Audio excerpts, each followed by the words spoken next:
So Mhm. they say 63% of parents don't prepare for empty nesting and feel lost and lonely when their kids are gone. And that stat jumps up to 75% if they also have health or financial issues. So I knew there was Mm. millions of empty nesters, and I wanted to write something to get to people a few years before their kids left, so they kind of knew who they were already when their kids walked out the door. I'll have what she's having. Welcome to another edition of She Talks Confidence Podcast.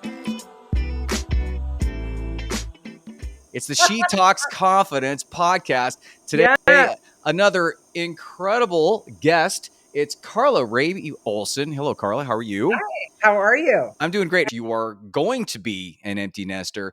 You talk about seeing it before it happens and then thinking about how it's going to be. I think that's going to be huge and in terms of impactful and a lot of good information. That's why I want to talk to you about that. So I want to give a little intro real quick.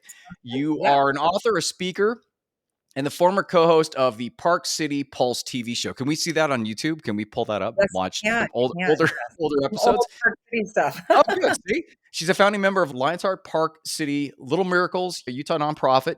Her favorite title is a mom to 3 daughters. She's an expert on preparing for life after kids, which we're going to talk about, starting before they leave the nest, and founded the Empty Nesters Club to help other parents make the most of this new chapter of their lives. Leaving the Nest is featured in her upcoming book, The Almost Yes. Empty Nester, and that's going to be out in August of this year, August. correct? Yeah, of this I'm year, yeah. I'm excited. I'm going to read it. I know that. So, and I Well, think it's cool. it can even help people that their kids are already out of the house. So it's just for anyone that is preparing. Like right now, I'm an almost empty nester. So 2 of mine are out of the house, and I still have one at home. And Ah, so there's books out there about empty nesting and how to reconnect with your partner, how to mhm, talk to your college kid when they come back home. But I felt like we were really missing a key touch point in society to help people starting to prepare for that a few years before their kids leave. So the college drop off or the moving out day isn't so traumatic and we're more mhm. prepared for it. And there was nothing out there for that. Right. So your personal story is near and dear to this whole thing, and I'm assuming really the impetus for doing all this stuff. How did this come about? And what are the things that really took you by surprise when this first started happening? Yeah. Well, when the TV station, it's in our small town, it shut down. And so I was looking for something else to do because I like to stay busy and stay involved. And I was at my oldest daughter's graduation, and all the parents were like, "Oh my gosh, you're almost going to be an empty nester. What are you going to do?" And everywhere, all day long, that's what everyone was saying. They were happy, but they were also starting to have that conversation. And so when my second one left 2 years later, I thought, I'm getting close to that phase, and I really want to be prepared for it. And I also think as a society, we need to change the conversation around empty nesting to something where we can really blossom in this stage of life versus it all being about fear, loss, and loneliness, right? Mhm, So mhm. they say 63% of parents don't prepare for empty nesting and feel lost and lonely when their kids are gone. And that stat jumps up to 75% if they also have health or financial issues. So I knew there was millions of empty nesters, and I wanted to write something to get to people a few years before their kids left, so they kind of knew who they were already when their kids walked out the door. Is there anything that you were surprised at from the first 2 leaving that you can, like, apply to the last one? Or do you think it's going to be significant when all of a sudden there's none? I mean, where are you in that transition right now?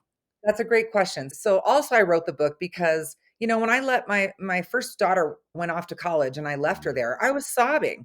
And mhm, so you also have to still be a very present parent as your kids start to leave, right? We're kind of mhm, straddling this. I'm sad, but I'm still fully engaged at home. I have a feeling though, right now my daughter's in theater. So she leaves the house at 7 a.m. and gets back at about 5. And so that's a long time for no sound in the house. It's completely silent. And so wow. I'm starting to get a taste of what it's going to be like, and I'm keeping myself very busy. Do you have anybody else you used as research, you interviewed in the Yeah. process when you ultimately are starting to feel these things and you started wanting to kinda get a good grip on what it is, which led to you doing the books?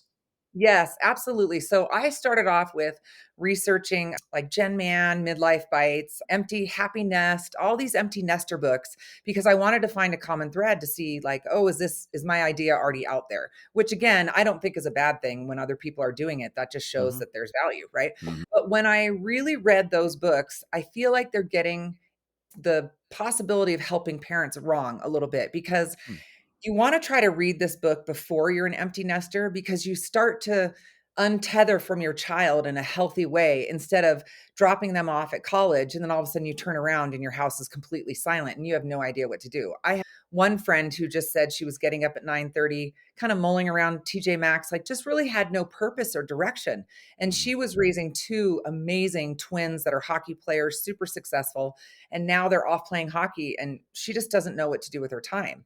I also interviewed several people that are literally killing the game in empty nesting. They're traveling here, they're doing new sports, they're taking dancing, painting. I mean, it doesn't have to be traveling and expensive. It could just be something like deciding to like all, hike all your local parks, right? And just exploring a little bit more and making time for that. So I think when I started doing my research, I definitely found out that there was no one doing anything for people that are almost empty nesting. There was not one piece of material out there. So Were there any clubs or organizations or Facebook groups or anything of that nature that you had discovered during that process? there's one that I absolutely love because it's really great advice, but it's also funny. It's called Grown and Flown.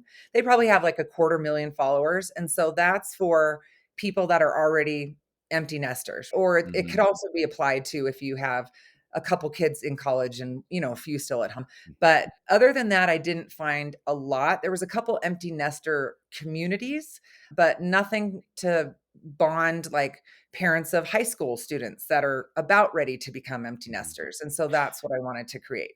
What was the difference between the people that you've talked to that were not even close to being ready and, spinning ashtrays in the dark or, going to TJ Maxx and walking around like a zombie Yeah, versus the other people that were knocking it out of the park and right. rocking and rolling? What did you find was the big difference between the 2? That's a great question too. There was one main difference. I think our generation really got very involved in parenting. I would almost say like over-parenting a little bit, and we sort of some of us lost our identity in that. So the ones that I saw thriving in empty nesting always knew who they were without their children. So it didn't Mm, mean they were, not as good of parents and all that. Even when their kids were younger, if they didn't have something outside their kids and they continued on that trajectory, then by the time the kids left, they really didn't even know who they were anymore versus the other parents that sort of took time to cultivate a few things outside of the kids. And I actually feel that's really healthy for the children too. The children need to see mm, us thriving and doing things that we mm. love. That was the main difference, and it was very black and white. It stood out like a sore thumb. But it doesn't stand out until you all of a sudden somebody points it out to you sometime. I know from my Right. perspective, because I went through the same thing. Mhm. Rachel's 31 now, but I raised her practically on my own.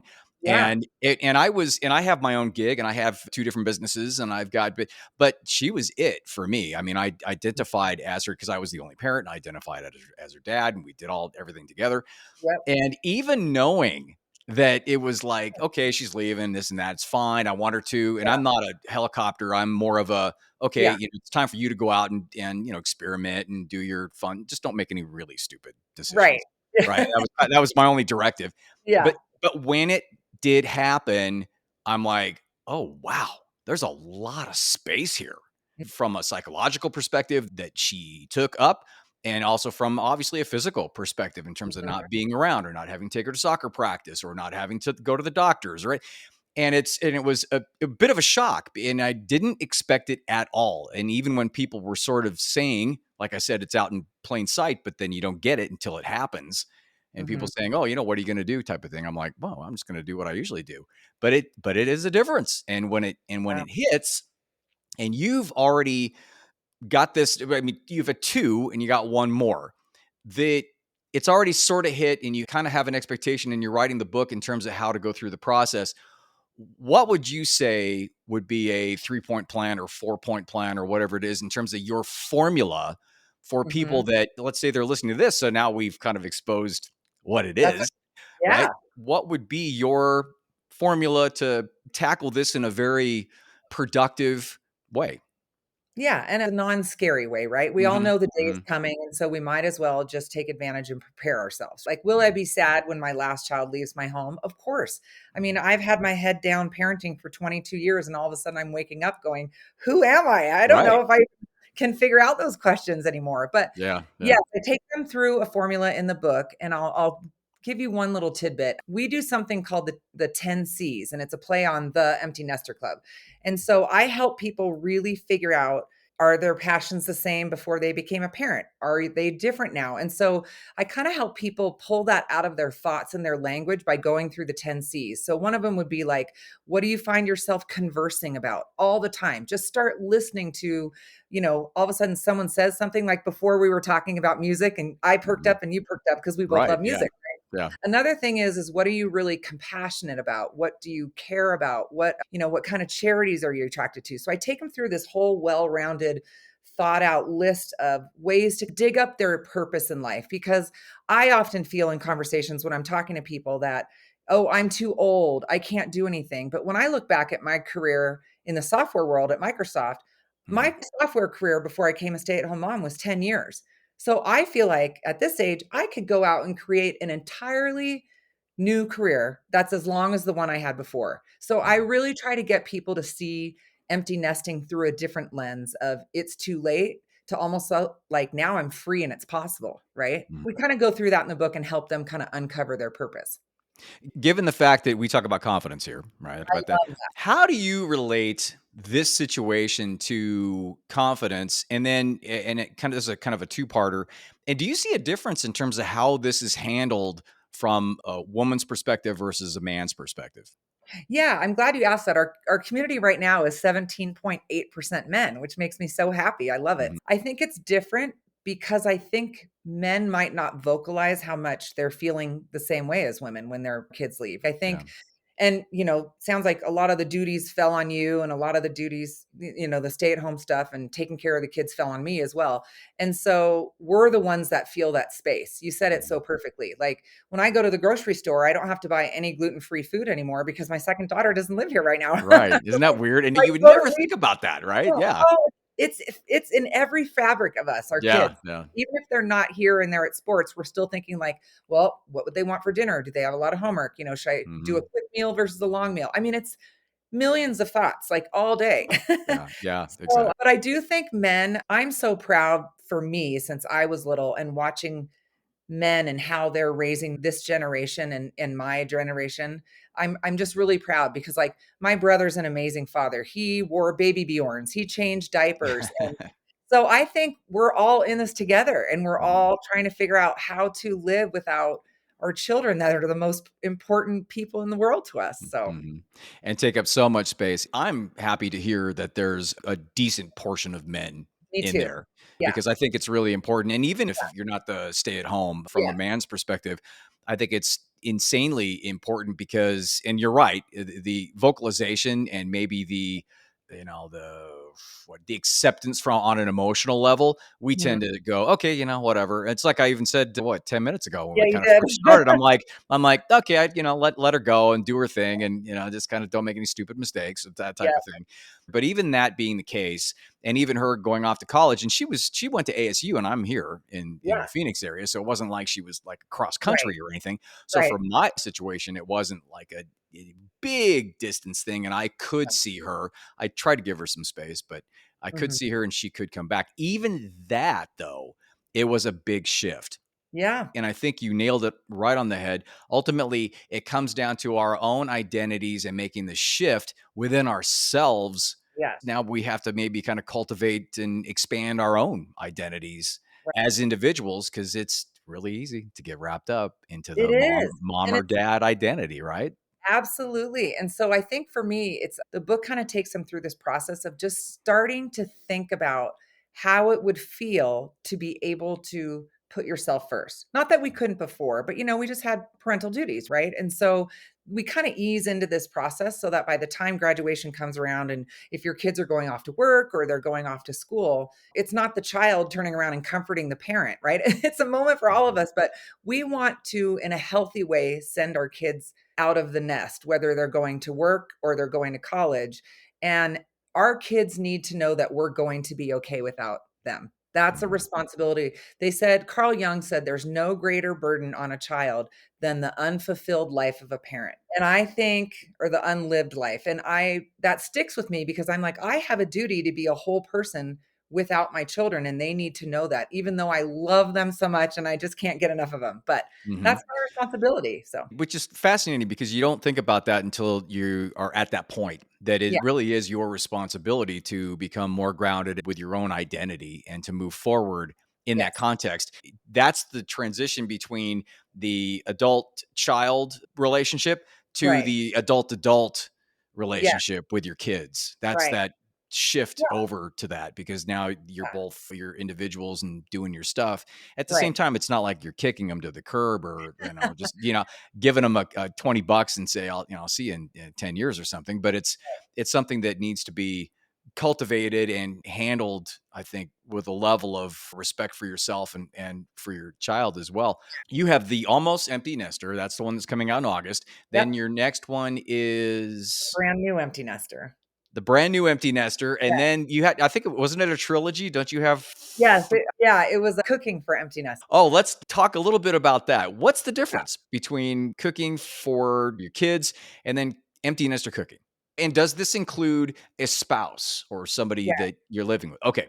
Yes, so I'm married, yep, and so I've noticed I got in the rut of making my kids' favorite dishes, and now I'm free to go make whatever I want, but then it's Mhm. also you don't have 5 people eating it, you have 2, and so taking some of my favorite recipes that Mark and I love and paring it down so it's for couples, or it's like just 2 servings and then a single parent could have leftovers the next day. I'm really excited to do that. That will be more like just a fun tongue in cheek project, but there's so many possibilities. I mean, it could be empty nesting for couples. And that one's just focused on rekindling or finding someone new in your life. I mean, there's so many ways. I do have those 3 books, the covers designed, but there could be more.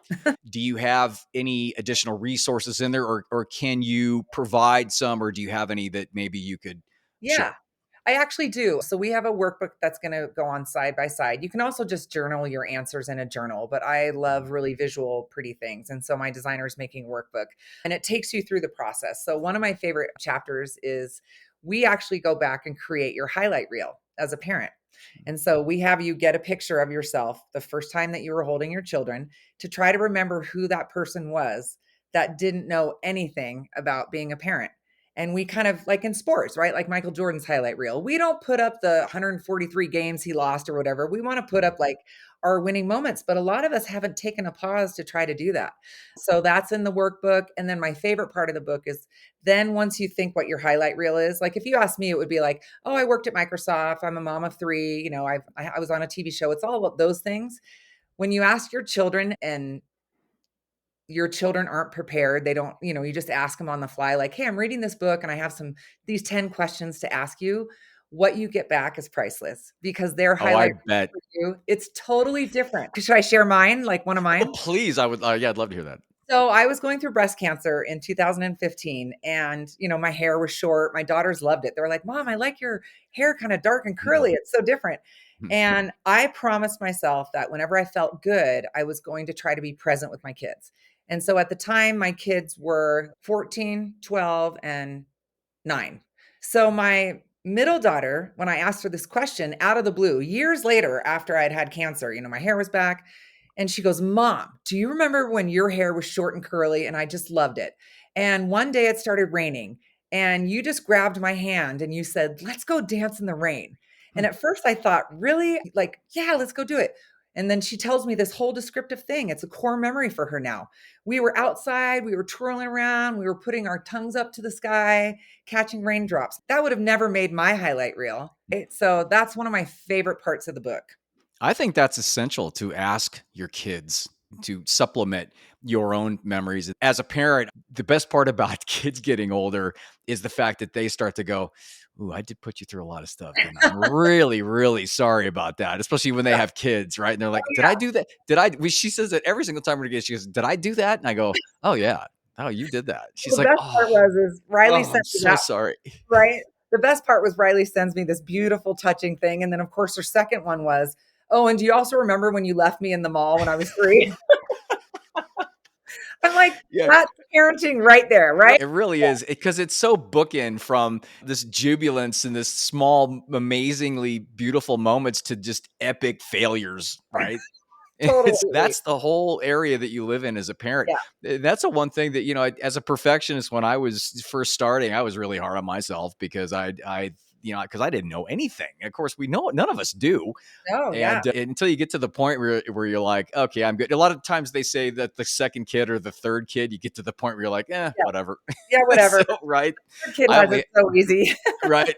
Oh God. Yeah. It's such a incredible life to live. And I think that's why it takes up so much space. And I gleefully identified as her dad, and I still do, but Yeah. in that context. And that's why. So in moving forward, what would be your little quick nugget of advice, sort of not a call to action necessarily, but something that anybody that is going to be, or is almost, or even maybe is an empty nester now and they're struggling a little bit? Not to sound corny, but it's never too late to do what you want to do. That your soul knows. You've had these little whispers all your life, and you just now have time to don't be afraid to listen to them. You've got to lean in and actually have the courage to do it. Try something for a month. And then, like, I always thought I wanted to learn guitar. And now I'm like, wow, it's way harder than I thought it is. I should have learned it when I was younger and my brain was more malleable. But no, but I'm definitely really listening to what's important to me. And it's always been parenting, children, and then helping people with loneliness. And I think it's an epidemic in our country right now. And so I'm hoping, I already had someone reach out to me yesterday saying they wanted to start an almost empty nester club in their neighborhood. So I'm hoping little pods will kind of pop up all over the country and we can do book clubs, and it's going to be fantastic. But we really do universally need to change the conversation around empty nesting. I would love to even come up with a new term, because it makes it sound like if your nest is empty, that's such a position of lack. What about my Right. house is empty and now everything's possible? I totally agree with you. I never thought about it until you just brought it up, but I think that redefinition would be perfect. And I think you nailed it on the head. I think it comes down to loneliness, right? It comes down to space and not understanding how to deal with the space, or how to fill it Yeah, up, or how to expand out of that space. Well, thank right. you, Karla. That was awesome. Can you talk a little bit, as we close it out here, about your website and about the Empty Nesters Club, and then where anybody can find your book in August? Absolutely. So the website is theemptynesterclub.com. It's currently under construction. It is up. You can sign up and put your email there. And then once the new one's up and running in about 2 months, then we'll take all those emails to the new site. You can find me on Instagram at the Empty Nester Club. And the book is called The Almost Empty Nester, and that will be out on Amazon August 1st. I'm excited. I Yeah. mean, I read a little bit about it and I'm fired up. And of course I'm a empty nester from a long time ago, but I still find the subject fascinating, and it's something that I've never seen before addressed Yeah. specifically. So I think it's fantastic. Thank you, Carl. I really appreciate it. And You're I will welcome. put up all your information in the show notes. And don't forget, the Almost Empty Nesters is coming out in August. Thanks again. And you can get a hold of me at the usual Tony@javabud.com. I'll change it when I do the full transition, but you know how to get a hold of me. And until next week, I'll talk to you soon. All right. Thanks. Bye.